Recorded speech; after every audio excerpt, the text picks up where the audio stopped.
Եվրամիության ներկայացուցիչները Հայաստան են գալիս հակառուսականության դոզան ավելացնելու համար։ Հրապարակ օրաթերթը եվրոպական մի գաղտնի փաստաթուղթ է հրապարակել պնդելով. այն հստակ ուղեցույց է Հայաստանի իշխանություններին, թե Եվրամիությունը ինչ է ակնկալում իրենցից։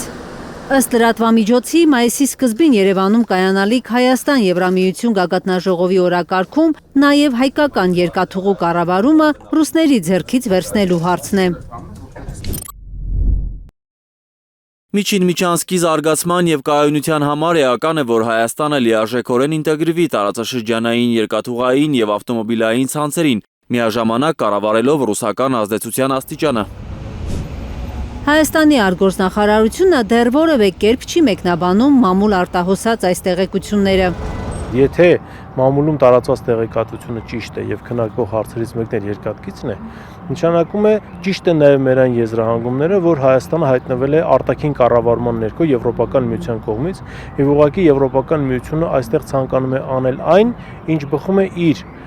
շահերից, բայց ոչ երբեք Հայաստանի Հանրապետության եւ հայ ժողովրդի։ Միջազգայնագետ Գրիգոր Բալասանյանը նկատում է, երկաթգծի հարցը Հայաստան-ԵՄ հարաբերությունների օրակարգում երբեք չի եղել։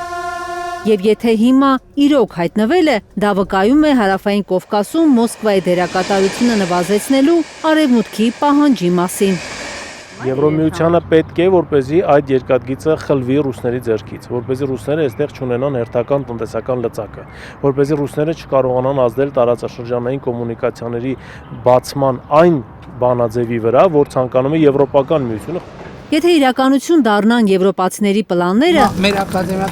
հայկական երկաթուղու կառավարումը Եվրամիությունը հանձնելու է Թուրքիային, որովհետև ղազախները զգուշանում են ընդունել Փաշինյանի առաջարկը եւ միանալ մեր երկաթուղու կառավարումը ռուսներից խլելու գործին։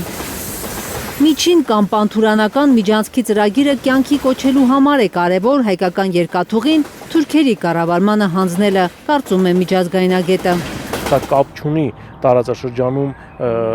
ուրեմն երկաթուղու կամ առհասարակ տրանսպորտային միջոցների ապաշրջափակման հարցի հետ։ Ուղղակի իրենք ցանկանում են սա խլել եւ եթե Ղազախստանը օրինակ հրաժարվում է դա վերցնել եւ ղազախներն հայտարարեցին, որ այդ հարցը իրենց օրակարգում չկա, ապա տարածաշրջանում լինելու է պետություն, դա ըստ էության լինելու է Թուրքիան։ Քանզի Ադրբեջանը այսօր չունի այնքան տնտեսական հզորություն, որպեսզի փորձ անի վերցնի Հայաստանի երկաթգիծը։ Ըստ Բալասանյանի հիմա Արևմուտքը Ադրբեջանին այլ հրահանգ է իջեցրել։ Ալիևը Փաշինյանի հետ խաղաղասիրություն է խաղում, փորձելով համոզել, թե մի քանի ցիստերն բենզին ուղարկելով Հայաստանին ազատում է Ռուսաստանի կախվածությունից։ Միջազգայնագետը կարծում է, որ Արևմուտքը մտադիր է ոչ միայն տրանսպորտի, այլև էներգետիկայի ոլորտում Երևանին կախվածության մեջ դնել Բաքվից ու Անկարայից։ Հայաստանը գցել էներգետիկ ստրկության մեջ Ադրբեջանից եւ Թուրքիայից, ես ցանկանում եմ ուղղակի հիշեցնել, Թուրքիային մինչև 5 տարի առաջ մենք էինք էլեկտրաէներգիա տալիս։ Այսինքն Թուրքիային որտեղից էլեկտրաէներգիա, որ մեզ էլ կարողանա ապահովել։ Բնականաբար սա էներգետիկ ստրկության մեջ գցելու հարց է։ Վառելիքի հետ կապված եւս մեզ գցելու են Ադրբեջանից վառելիքային կախվածության մեջ, կտրելով հյուսիսի հետ կապերը։ Հայ ժողովրդի ճակատագիրը Փաշինյանին չի հուզում, նրան հուզում է միայն իր վարկանիշը, կարծում է Բալասանյանը։ Ըստ նրա Երևանում եվրոպացի պաշտոնյաների ներկայությունը նա կօգտագործի ընտրողներին համոզելու, թե իբր շուտով Եվրամիության անդամ ենք դառնում։ Չի կարելի անձնական շահի համար երկրի ապագան դնել հարվածի տակ։ Եվ եթե հույս կա, որ սա քաղաքական դիվիդենտներ է բերելու եւ ընտրություններին լրացուցիչ էֆեկտ է տալու, ոչ։ Իրականում Եվրամիությունը չունի Հայաստանի հետ կապված քաղաքական օրակարգ եւ ամեն ինչ անելու է Հայաստանի հարաբերությունները դաշնակիցների հետ վերջնականապես փչացնելու համար, ասում է միջազգայնագետը։ Ինչու ենք մեր երկրի տարածքը դնում աշխարհաքաղաքական այսպես բախման համար եւ վայր ենք դարձնում այդ բախումը։ Ուկրաինան մեզ օրինակ չեղավ։ Այդ բախումը մինչև հիմա